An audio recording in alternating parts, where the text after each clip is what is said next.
The next time you're on a road trip with no particular destination in mind, think about making an odd turn here or there. Follow those old signs towards towns you've never heard of, with bewilderingly low populations. See what you find. You might walk away surprised. Or not at all. Welcome back to Unexplained Encounters.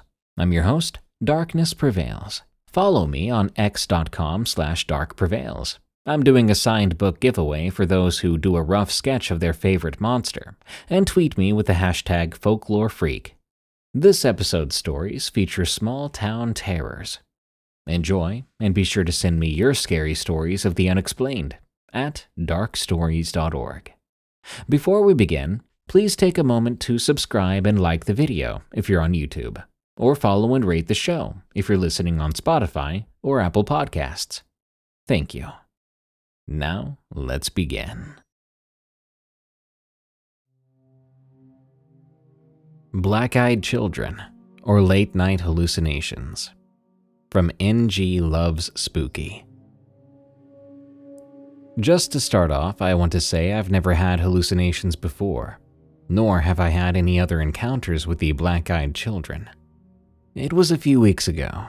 I had been driving home late one night after taking my golden retriever, Julius, for a swim. I live in a small town in Australia. It was about 40 minutes from my house to the lake. I think it was around 2 a.m. That night I just couldn't get to sleep, so I had taken Julius for a swim. The ride and time there was uneventful. It was on the way back that my encounter started. I was driving home and was getting really sleepy. Like really sleepy. So, not wanting to cause an accident, I pulled over in a rest stop and reclined my passenger seat. Before really hitting the hay, I let Julius out to let him go to the toilet. Usually, Julius would run around smelling and exploring for a little bit before going to the bathroom, then heading back. But this time he stayed very close to me. Not running around, not sniffing anything. This could have been related to my experience, or he could have just not been busy. Aside from me, there were 2 other trucks in the rest stop, and the rest of the lot was empty. The place was surrounded by woods, with only a small bathroom nearby. I was cold and tired, so I waited a few minutes, then loaded Julius back into the car. I locked the doors, and I don't know how long it took, but I finally got some rest. I woke up at some point to Julius whining and what I thought sounded like footsteps and whispers from outside my car. I froze and strained my ears. Nothing. I shrugged it off and sat up, needing to use the bathroom. I was beginning to feel creeped out for some reason, but I ignored that too. I went to open my door when a quiet but rapid knocking came on my driver's side window. I turned around and saw 2 younger girls outside. The older one looked about 13, and the youngest looked about 6. They both had their heads down. When I looked at them, I felt horrified. I immediately felt bad for feeling that way. So bad that I forgot about the logical questions. Like, why were 2 kids at a truck stop half an hour out of town at 4 a.m.? There were no other cars, so had they come out of the trucks? The 2 work trucks that were for work? Maybe one of the truckers was bringing their kids around. But where were their parents? I wish one of these questions got to me first, but it didn't. Can you drive us to the nearest town? We're lost. The elder one said, still looking down. Her voice was soft but gravelly, like a robot speaking 1 word at a time. I was so scared. I felt sick to my stomach. How did she know she had my attention when she wasn't even looking at me? Where's your parents, sweetie? I asked as calmly as I could. They're in the town, she replied. Please, miss, it's cold. The youngest one spoke. Before I even realized it, I was in the driver's seat, unlocking the door to let these kids in. That's when Julius, who was usually friendly, growled and barked at me, snapping me out of my trance.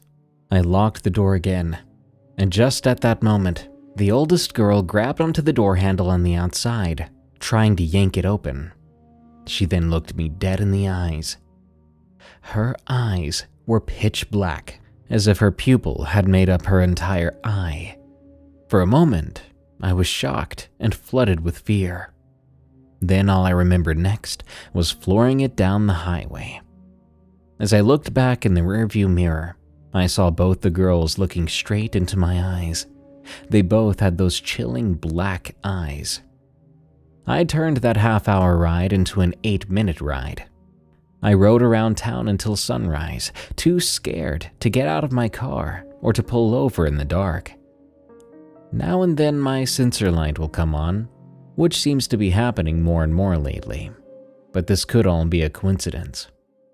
The girls could be one of the truckers' kids that were parked at the rest stop, or just some kids looking for a scare with some contacts. Heck, it could even be me being really tired and having a very creepy hallucination. And as for the sensor lights, it's a small town. It could be some wild animals or someone walking about. All I know is whatever they were, they disturbed me.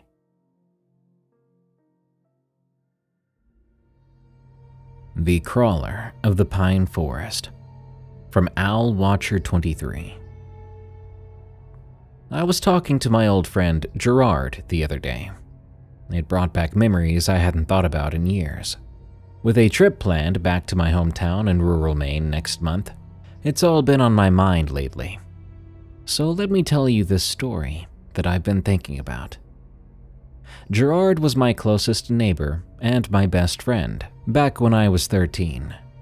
Living in a sparsely populated area meant neighbor was a loose term. His house was a good 20-minute walk through winding dirt roads and dense woods from mine.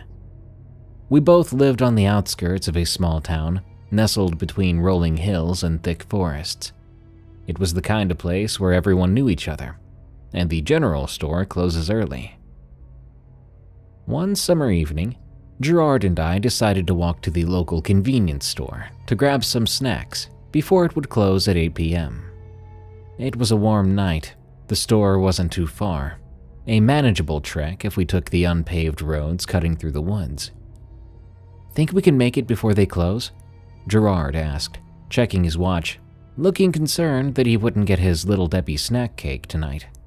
"Only if we don't get sidetracked," I laughed. We were notorious for letting little adventures delay us. We set off, our packs light and spirits high. The woods were deafening with the sounds of crickets, as well as the occasional rustle of small animals in the underbrush. We were chatting about the usual things, like upcoming baseball games, as we were both big fans, and our plans for the rest of the summer. I recall mentioning some rumors that new kids might be moving into town. About halfway there, as we rounded a bend in the road, I thought I heard a faint rustling sound behind us. I glanced back, but didn't see anything. "Did you hear that?" I asked. "Hear what?" Gerard replied. "I guess it was nothing. Probably a raccoon." I shrugged it off. We continued to walk, but the feeling of being watched nagged at me. Slowly, the sounds of the woods began to fade, and we assumed it was because we were nearing the edge of the forest. A few minutes went by. Gerard stopped. "Okay, you had to have heard that," he whispered. This time, the rustling was more pronounced, accompanied by the subtle crunch of leaves and twigs snapping. We both turned around slowly. At first, we didn't see anything unusual. Just the dirt road stretching into the distance behind us, flanked by shadowy trees. But then, in the dimness, I spotted movement in the underbrush to our right. There was someone there, partially concealed by ferns and low-hanging branches. "Who's there?" Gerard called out. No reply. The figure didn't move, It was really low to the ground, almost as if lying flat on their stomach. I squinted, trying to make sense of it. It looked human-like, but they were crawling on the forest floor, inching forward slowly. Maybe it's a hurt hiker, I suggested, but I didn't fully believe that. No, we should keep moving, Gerard said. He was right. We picked up the pace, our casual stroll turning into a brisk walk. Every so often, we'd glance back. The figure was still there, maintaining a constant distance, definitely following us. Whenever we stopped, it stopped too. When we moved, it moved with us. Okay, this is seriously creepy, I admitted.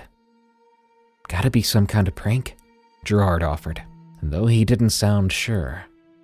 We were getting closer to the store, the path becoming more familiar and less dense with trees.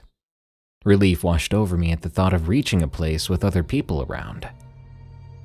Just as we were about to exit the wooded area, we lost sight of the figure. In a panic, I looked around, scanning my surroundings. Do you see it? I asked. Gerard shook his head. Maybe they gave up. A sudden sense of dread settled in. I looked up instinctively, and I found it. Halfway up a tall pine tree to our left, the figure clung to the side of the trunk effortlessly. It was facing us, still watching, motionless. The fading light made it hard to see details, but the outline was very human still, though its limbs were long and seemed to wrap around the tree unnaturally. Gerard, I whispered, nudging him. He followed my gaze and gasped. Holy crap. Just as he said it, the figure tilted its head slightly, as if acknowledging that we'd seen it. That was enough for us. We bolted toward the convenience store, adrenaline carrying us there. The branches whipped past us as we tore down the path. Bursting through the door of the store, we startled the clerk behind the counter. Whoa, slow down there, fellas, he said. Can we use your phone? I panted. We need to call our parents.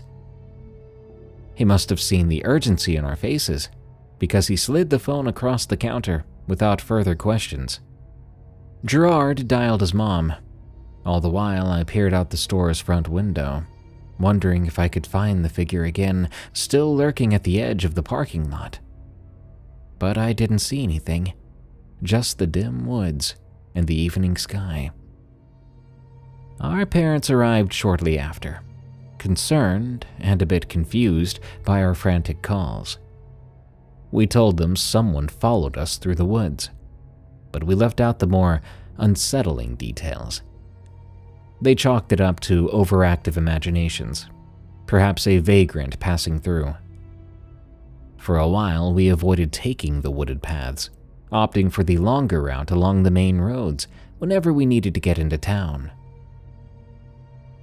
A couple of weeks after that, Gerard and I were hanging out at his house.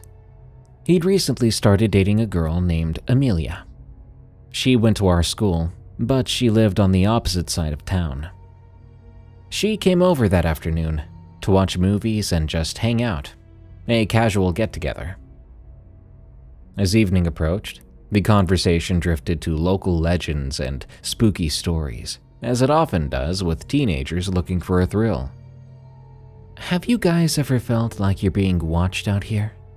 Amelia asked casually. Gerard and I exchanged glances. Why do you ask? She hesitated.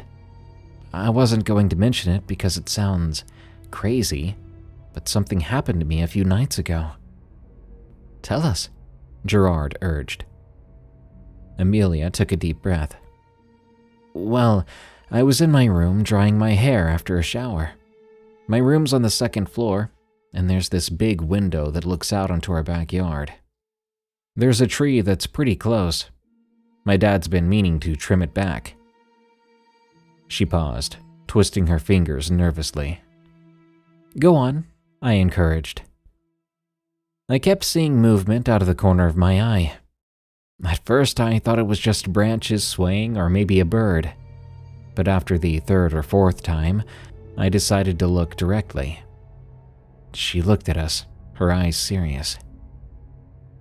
There was someone or something clinging to the tree trunk. It was about level with my window. It was shaped like a person, but not quite.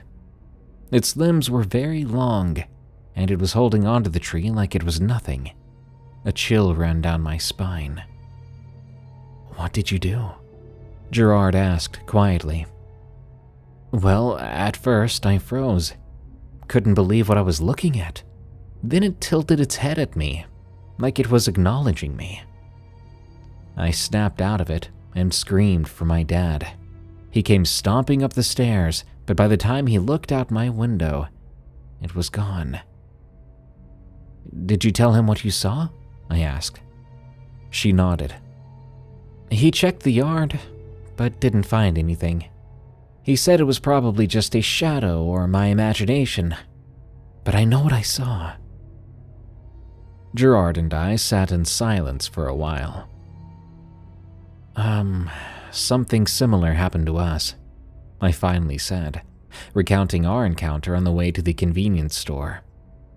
As I described the figure following us, the way it moved, how it clung to the tree, Amelia's face went pale. "That's gotta be the same thing," she said. Over the next few days, the three of us tried to figure out what it was, or at least discussed it. We considered logical explanations first. A prankster, some misidentified animal, maybe even a gas leak or something. But none of that fit. It didn't end there, though. There was a rash of stories around town. Others had seen things in the woods too. They felt uneasy in areas that were once familiar. A couple of kids we knew mentioned seeing shadows where there shouldn't be any, or hearing unusual sounds at night. One evening, determined to get to the bottom of it, Gerard suggested we try to find this figure. "Are you insane?" Amelia protested. "We should be staying away from it, not trying to seek it out." "I just want to know what we're dealing with," Gerard insisted. "Maybe if we can identify it, we won't be so scared, and we can tell others it's nothing to worry about."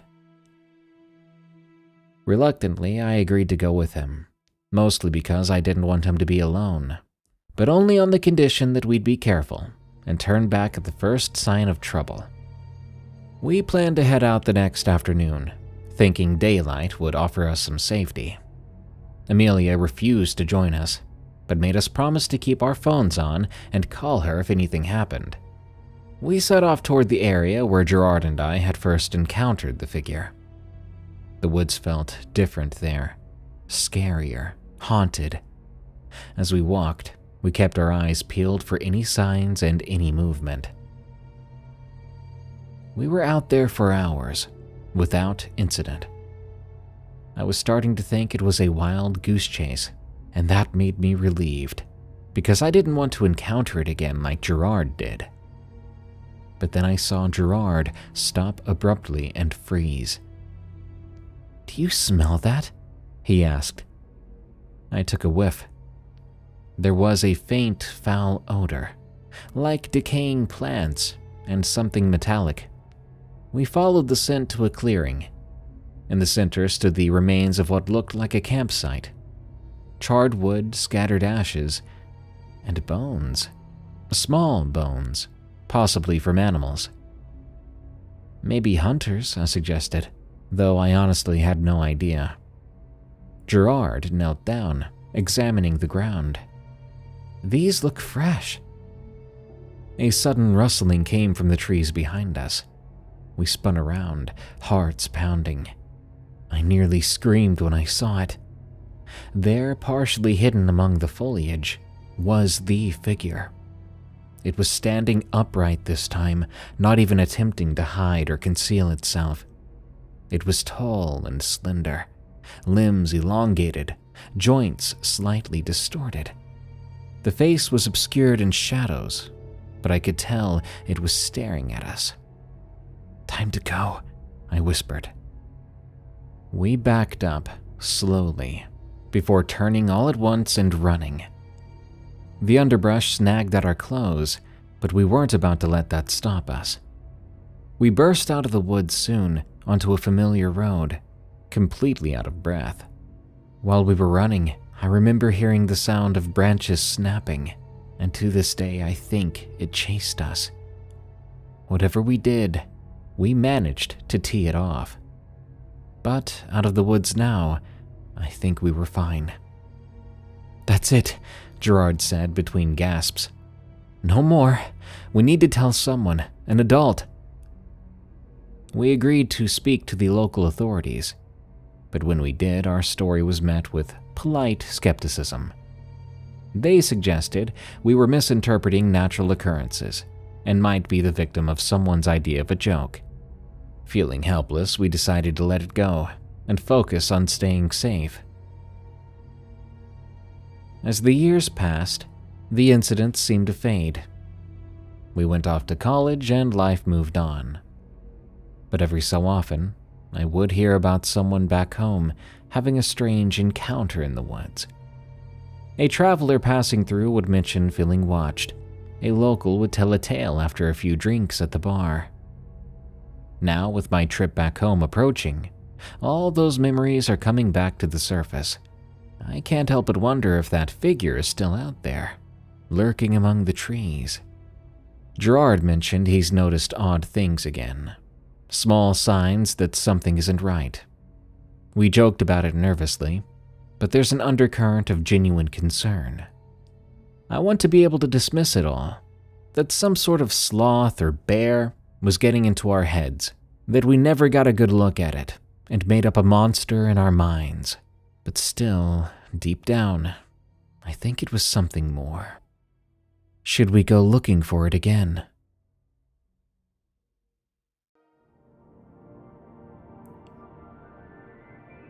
The Witch from Gomez Palacia, Mexico.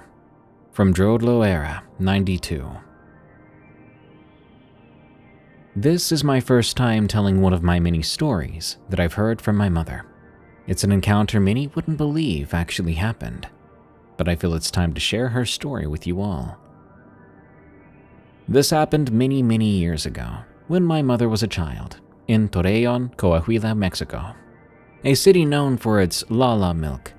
Maybe y'all have seen it in our local supermarkets. My mother was one of 13 siblings, 9 boys and 4 girls to be exact. My grandpa was a train conductor, and my grandmother was a stay-at-home wife. My mother really did a lot. She seemed to be the one who had to make sure the older children would be in charge of their younger siblings properly. One day my grandmother went to the store, taking a couple of hours to do so, as she didn't drive and had to take the bus. Meanwhile, my mother and 3 other brothers were playing in the back. My uncles were playing basketball, and my mother was sitting watching them play, until she noticed something. There was someone in the corner of her eye, inside the house. In the back, there was a door that led to the kitchen, and it was wide open. Only my mother saw it. It was the ghost of a man wearing a top hat with a suit. The man was also calling for my mother, beckoning her with his finger to come here. He seemed to want to show her something. All of a sudden, my mother started to cry and scream. That's when my grandmother got back home and was upset at my uncles, thinking they had done something to upset her, and they got in trouble. My uncles were clueless as to what was going on and had no idea why my mother was screaming. That evening, all the family went to another family member's home. They cleared up the table and had some dinner. My mother had to wash the dishes afterward. While she was washing and cleaning the dishes, there was a window that saw over the entire backyard, and the property was somewhat big with trees and plants. My mother glanced and noticed the same entity she'd seen before. She started to cry, and my godmother's mother noticed. My mom said, "That man, he's out there looking at me and wants me to go with him."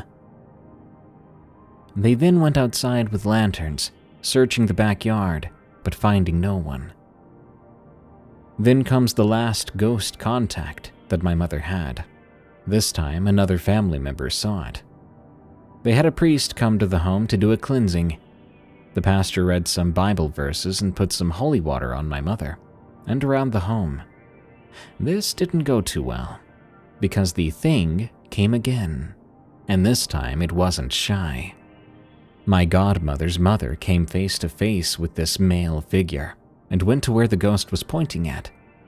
It was pointing at the kitchen floor. Eventually, they would demolish the house, as it became hard for the family to live in and upkeep. They found a big chest underneath it, and inside this chest was a ton of money. This made my godmother's mother's family quite wealthy. Once they found the money, the entity finally went away, so I guess his soul was now at peace.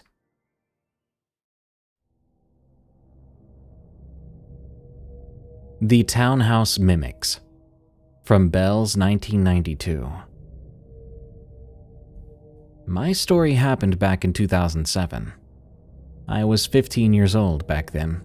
I lived in a townhouse in Virginia with my mom, stepdad, my older brother, and his wife at the time, as well as my older sister and little sister. One day, I can't recall which day of the week it was. All I know is that it was very nice outside, and it was a day where I wasn't in school and no one else was home. I was upstairs in my room reading my book. This was a room I shared with my older sister. As I was reading, from downstairs I heard in my mother's voice, "Mi hija, ven aquí por favor." I called back, "Okay, Mommy, coming, just a sec." I put my book down and headed downstairs, saying, "Yes, Mom?" The kitchen was really close to the steps at the bottom, so I entered the kitchen, and I didn't see her. I scratched my head, thinking, what the heck? I swear I just heard her. Maybe she went to the living room. So I checked in there, but there was no one. I got a bad feeling in my gut, but ultimately brushed it off. I went back upstairs to my room, closed my door, then went back to my reading. About 20 minutes later, I hear, "Hey, Bells, come here. I need your help. Come to the room." I was confused because I thought my brother was working. So I replied, "Hey, Evo, what are you doing home? Don't you work today?" I then hear clearly, "Yeah, but I took the day off." Confused, I wondered why, so I walked into my brother's room. But his room was empty. There was no one there. I looked in his closet. No one. And again, I had this bad feeling. I walked back to my room, but faster this time, locking my door. I went back to reading my book again, but I was more scared, telling myself how the heck it was possible to hear both my mom and my brother's voice, yet no one was here but me. I also remembered a time my brother told me one day he was sick. He was home alone at the time. I think I was either hanging out with some friends or I'd gone jogging. Can't remember, honestly. I borrowed my brother's wife's phone, and I got a call from my brother, saying, "Hey, Bells, didn't you hear me calling you?" "No, bro, I'm not home. How would I hear you?" "Bells, stop joking around. I can hear you right now in your room." "Evo, I'm seriously not home. See, I'll show you." I went back home as I was done with whatever I was doing. I opened the door to the house and said, "See, Evo, I'm home now." My brother looks at me so confused. "Dude, you're probably just not feeling well. Didn't sleep good or something. Go take a nap." But I knew in my gut that wasn't the case, because it has happened to me, always when I'm home alone. But I didn't want him to worry. There was also a time I remember I was home alone again. I had taken a nap and it was cold outside, and I just wanted to stay in. I can't remember where everyone went that day. Anyway, I heard my older sister's voice coming from downstairs in the living room. I'll call her E. She was saying, "Where the heck did you put my shoes you borrowed? I can't find them. Stop touching my stuff." "E, I haven't used your dang shoes since last time. You must have misplaced them." I heard the voice that sounded like my sister say, "Well, come and help me find them then." So I went downstairs to help her. And as I go down, I almost went to the living room, and I see the door behind me open. It's my sister E. I stopped and told her, "Stop messing around." She looked at me, confused. "Bells, I haven't been home all day. Stop being annoying." I told her I wasn't being annoying. I had literally just heard her a minute ago, and I explained that. He replied, "Stop, you're being irritating. I just got here." She went upstairs and I walked into the living room.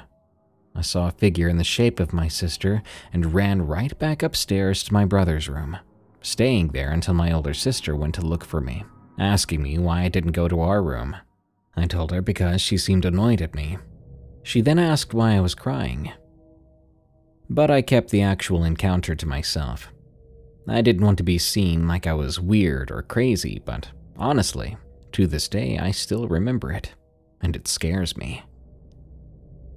Now that I'm older, and I've done my fair share of paranormal research, maybe I had an encounter with demons who mimic. From what I've read, they can sound like any of your loved ones. One thing I'm grateful for is that this thing never made itself present to my little sister. I wouldn't want her childhood to be a scary thing. That's my story. I hope you enjoyed it. It was a tough time for me, and a creepy experience to recall. I'm 32 years old now, and these memories still give me chills. Strange events in my small town, from Asahi-kun. I live in a city in northeastern India. My parents and I always go to our grandma's house on holidays and occasions in the countryside. I'm 18 years old, and the small town or kind of village that my grandma's house is in is full of farmland, houses, and small woods. This town is like any other ordinary town in our state, but throughout the years, people have seen some weird things. There are countless stories, but I'll write which ones I remember most. The oldest one was told by my dad when I was little. He said that he and his friends and some of my uncles were drinking and talking in the cabin attached to the back of my grandma's house in the backyard. The backyard is attached to a small pond and a few square kilometers of woods and farmland, since my family from my mother's side owned many parts of the property. They were enjoying themselves when they saw this fireball-type thing. It wasn't attached to anything, like a stick or a lamp, and they didn't hear any footsteps, and they saw no one. An odd detail is that they said the fireball was blue. At one point I remember seeing that those were associated with spirits and other things like that. This next incident is a bit more foggy. My aunt was cooking in the kitchen and she heard a whistle in the backyard through the window in the kitchen. After some time, my dad and one of my uncles went back to throw away the previous day's trash. He said that he saw a guy using our abandoned toilet in the backyard. This toilet was made by my grandpa, since many people in the area are very poor. My dad and my uncle approached this man, asking what he was doing out here when he just said that he was there to use the toilet.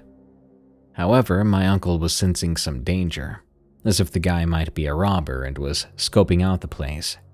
He and my father came back to the house to pick up some tools, a phone and torches and a safety knife. Of course, when they came back, the guy was gone. I mean, they just went in for a moment, and my aunt at the kitchen was looking out at the guy at the same time. One of my uncles, who was out at a party late at night, was coming back when he heard something following him. The road that night was dark, mildly foggy, and no one else was there. A cliché, I know. So of course he got scared and began looking back with his phone flashlight and walking faster. When the footsteps started to creep him out, he played God's Prayer on his phone and began walking faster. But after just some steps, his phone died, and he could hear the footsteps now chasing towards him. He sprinted through our backyard, as it was sort of a shortcut. Our backyard and farmlands are connected to the road. When he came home, I don't remember what happened, but I do remember him saying to his mother, my grandma, that someone had been chasing him. The next morning, he told the full story. Most of my family members basically shrugged it off as a mild paranormal incident. As I said before, this town had some very weird stuff going on, so it's natural to become used to it after some time.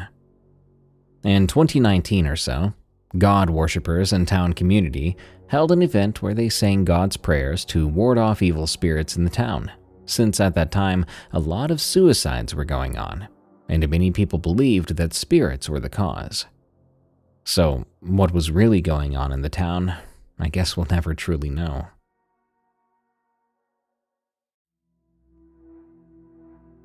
A town secret. The possession. From Born to Be Wild. My mother Sherry had died in 2007 when I was 18 years old. By that time, I felt like I'd lived an eternity already. My life began in a small town of Haines, Alaska, and spanned across the United States, and I eventually landed in the small town of Seabrook, New Hampshire. In the blink of an eye, it seemed, I was standing at my mother's funeral. She'd been my best friend, saving grace, the glue that held the family together. What happened next was an entirely different story altogether. I'm here today to tell you one of her stories. I'll take a shot in the dark and say it was 1970. She was 17 years old in our hometown of Haines, Alaska. This was a small fishing community, forged from fishermen and gold prospecting, resting in the Chilkat Valley in southeast Alaska. Originally settled by an Indian tribe called the Tlingit, whose village and tribe is still there to this very day. It was a beautiful small town, being in a valley surrounded by mountains on the coast. The people there have always been very friendly and welcoming, and everyone knew each other and came to events like either big sporting events at the high school or big celebrations or softball during the summer, and of course, church on Sundays. Everyone except for the Mitchells. The Mitchells never attended anything and very much kept to themselves. The Mitchells family consisted of Eric Mitchell, the father, and Rebecca Mitchell, the mother, and lastly the daughter Cassie. They were always invited to every event, but they would always decline. It was a Thursday afternoon and my mother was at the bakery when she ran into Mrs. Mitchell. Always curious, she excitedly asked, "Do you think your daughter Cassie would like to come to our book study Friday night at 7? Rebecca looked at my mother sympathetically and said no. My mother immediately thought that Mrs. Mitchell must think that her offer was a front for partying or mischief, and replied, "Oh, okay. Well, what about chorus practice Saturday afternoon at the church on Main Street? She would be more than welcome, and we need another singer." My mom said Mrs. Mitchell's face turned paler than normal, and she abruptly turned and walked away. My mother, weirded out and confused, went back to what she was there for at the bakery, and that was to get biscuits for her stepmother Eva. The following day at the church on Main Street, my mother and her friends were practicing for chorus as usual. It was a normal day. They were trying to decide which songs they would sing and practice for the following Sunday morning at church. Finally, they came up with 4 songs, and they began their practice. They were halfway through the second song when the front door just slammed open. They all turned and saw Cassie Mitchell, the daughter, standing in the doorway. In a low voice, she said, "Why doesn't anyone love me?" Confused and dumbfounded, my mother and her friends said nothing and only stared in her direction. After a moment, Cassie slowly continued her approach, now screaming at the top of her lungs in a shrill voice. "Why doesn't anyone love me?" She continued turning left and right, flailing her arms in the direction of the church benches, screaming and repeating, "Why doesn't anyone love me?" She continued forward. My mother had been in the center of the group in the direct path of Cassie's approach. Eventually, Cassie was face to face with my mother when she stopped and glared into my mother's eyes. She smiled and said in a normal voice, "You love me, don't you, Sherry?" My mother said she didn't know how Cassie knew her name, and in that instant, the world around them grew dim. Then Cassie's eyes turned into dark, ugly pits, and Cassie's face twisted and distorted. She looked now like an old hag, and her teeth became longer, not pointy, just longer. My mother was completely frozen to the spot, but she said calmly, "Of course I love you," then turned and fled to the back room, followed by her friends. When they were all inside, they peered out the door to see if Cassie was still there. She was gone, and they would actually never see Cassie again. Stories and the news spread like wildfire about what happened at the church that day. The Mitchell family immediately moved away without a word.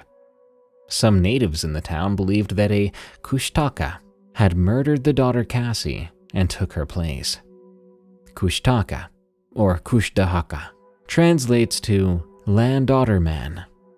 They're mythical shape-shifting creatures found in the folklore of the Tlingit peoples of the Pacific Northwest and southeastern parts of Alaska. My mother and most of the town, being devout Christians, believed that Cassie was actually demon-possessed and soon agreed to never talk about the incident or about the Mitchells ever again. My stories I share here are 100% true, and I swear it on my mother's grave that I will never share a story here that did not happen. Thank you for listening, and always remember that no noise happens for no reason. The House Behind the School. From Aria. This happened when I was in 5th grade, only just 11 years old and a curious kid. Back then, I lived in a small town in Montana that was basically a couple churches, a grocery store, a few restaurants, and businesses.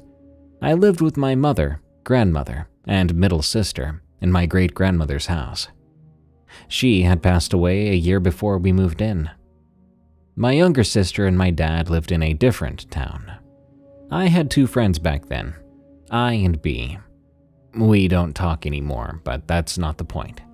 One day, B's older brother and his friend, who was a year older than us, went into this abandoned house behind the running track that had the football field in the middle. When the 2 boys went into that house, they saw it was full of pictures of a little boy, and it looked very dusty. B's older brother found a check and picked it up, but eventually just left it there. Later that night, though, he found scratches on his back. The next day, the 2 boys told B, and she told us. At first, we didn't believe the boys, but then later that night, when B saw the scratches on her older brother's back, we knew it was real. We discussed this and decided to visit the house ourselves. But of course, my mother said no. However, being the curious and dumb kid I was, I told her I was going to go to homework club. That day, us 3 girls went to the house after school, and the 2 boys did follow us, asking us if we were going in the house. We, of course, lied, saying we were just going to check out the outside. The 2 boys went in from the back, and when they came out, B's older brother said, "We locked the doors so you girls can't go in."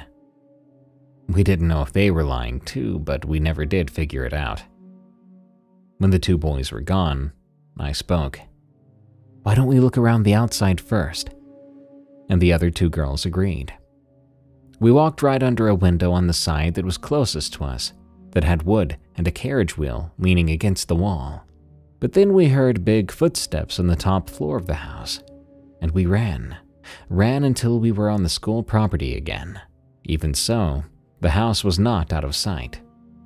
I looked back, and from one of the windows, I saw a hand that was paper white. The other girls saw it too, and we were terrified. We then spotted the window that we had just been under.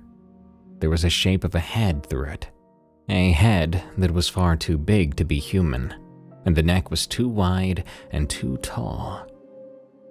We quickly went back to the student parking lot, but there was a trail of hair ties in the parking lot. That's when my mother's brown Jeep pulled into the parking lot. Of course, she was ticked, but ever since then, I felt like something was watching me. Once we moved from there, I haven't felt anything. At least, not yet. But that's not the only thing I've encountered. As I said before, I lived in my great-grandmother's house. I was sleeping in my mother's room one night. This was the same year I visited that abandoned house. My sister was also sleeping in there, and both our little cocker spaniels were in there too, sleeping on the floor. I was the only one awake at the time. I began to hear these steps coming from the kitchen. I was creeped out. I woke my mother up and told her about it, but she told me it's just the dogs and fell back asleep. But the steps were too light to be the dogs, or to be my grandmother's, who lived with us. And the cat never came downstairs because of the dogs, not to mention my cat had just disappeared recently. But after a while, the steps disappeared. At the time, I had no idea what it could have been, but now I think it was my GG, which is what we called my great-grandmother. After a while, we had to sell that house for financial and other reasons, and we moved to another small town, which has its own stories. Old logging site. From Dandy. When I was a sophomore at a small college in Northern Oregon, there was a place just outside town that everyone knew about, but few dared to visit alone. It was an old logging site, abandoned decades ago when the timber industry dried up. Locals would call it the Hollow, and it had become a sort of rite of passage among students to spend a night there. The legend went that back in the 1930s, a logger named Samuel Harper went missing after a dispute with his foreman. Rumor had it, he was cheated out of his wages and swore revenge. One foggy morning, he walked into the woods and never came back. Some said he got lost and died of exposure. Others believed he was murdered and buried somewhere on the site.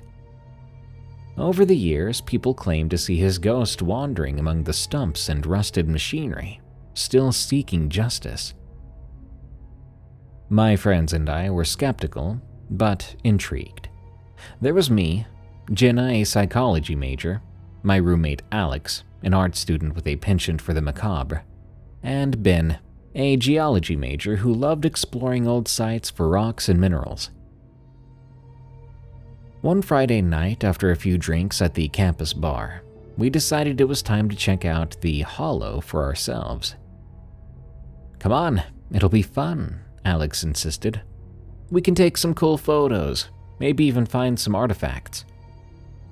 Ben shrugged. "I've been meaning to collect some samples from that area anyway." I hesitated. I didn't want to be the buzzkill. "All right then, but let's be careful about this. That place isn't exactly safe." We grabbed flashlights, a camera, some snacks, and piled into Ben's old Jeep. The drive took about 20 minutes.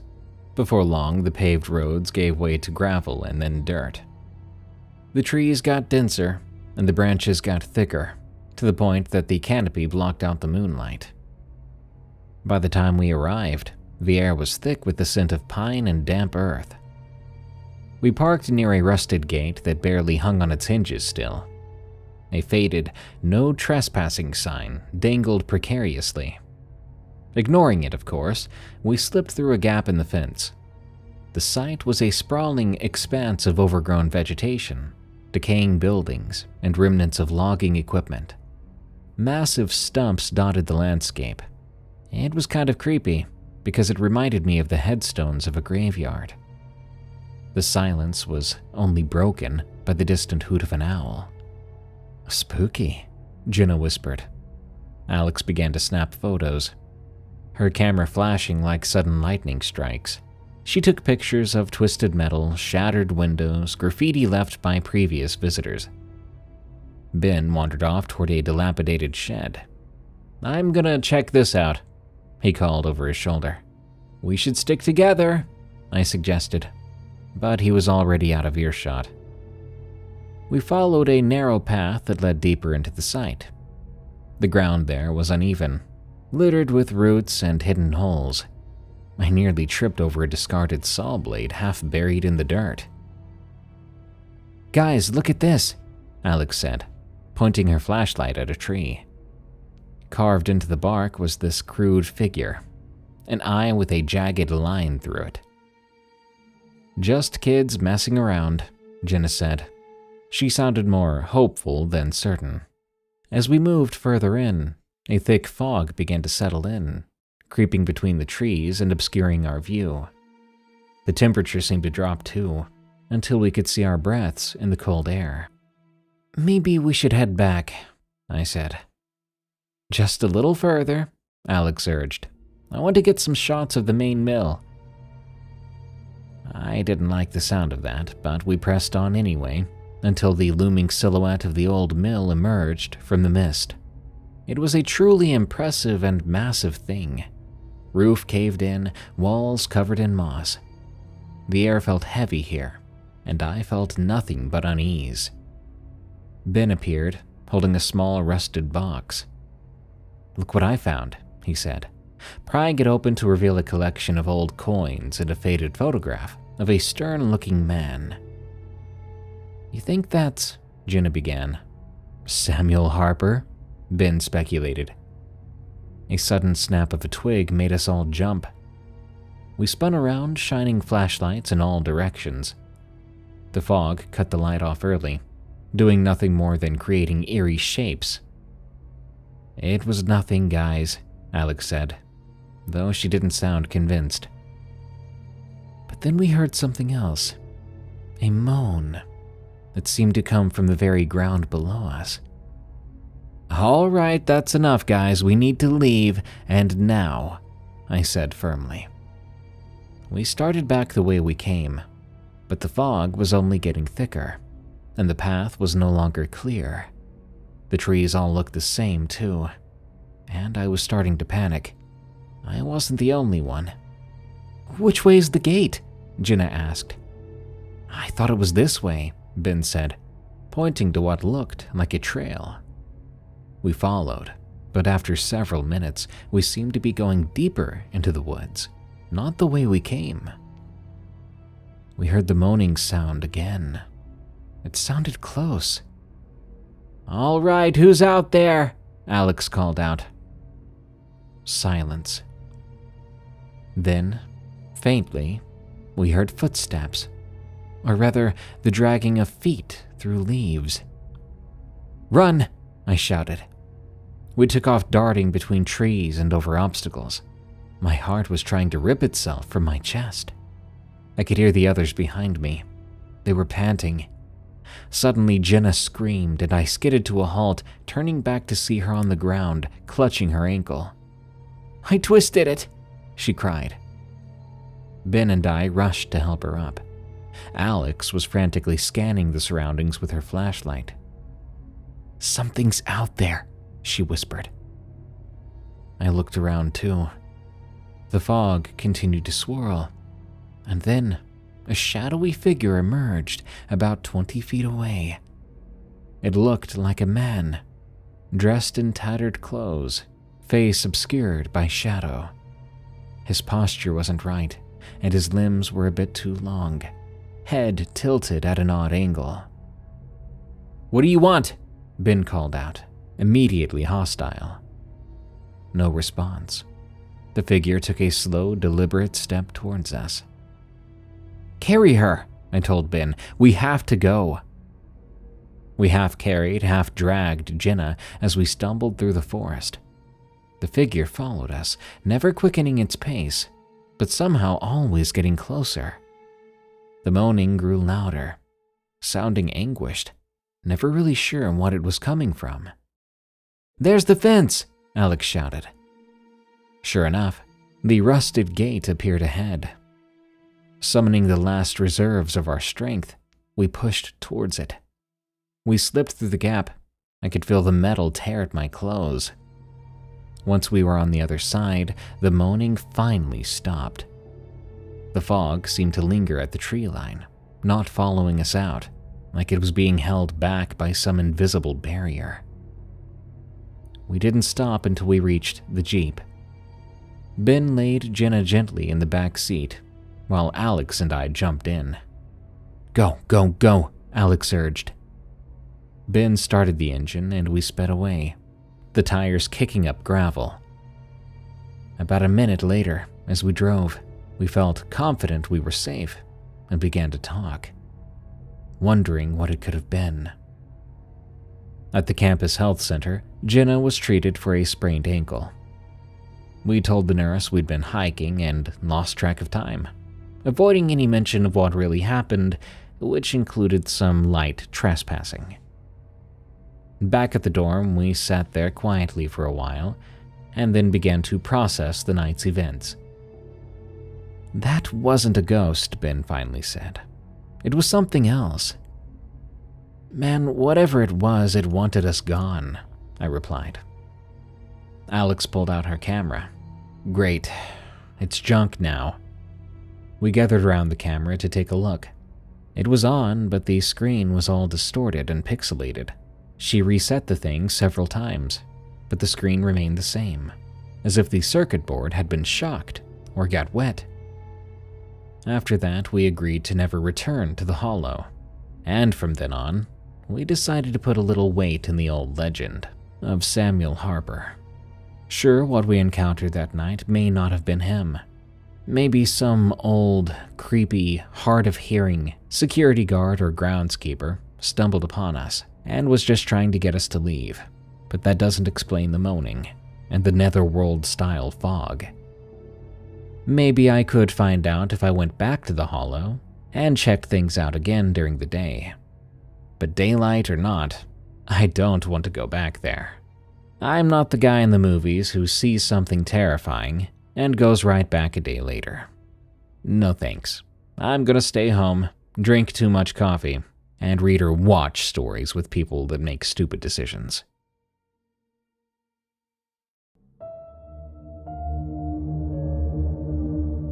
Thank you for tuning in to Unexplained Encounters. If you're not already, follow and listen to Unexplained Encounters on Spotify, Apple Podcasts, or your favorite podcast app.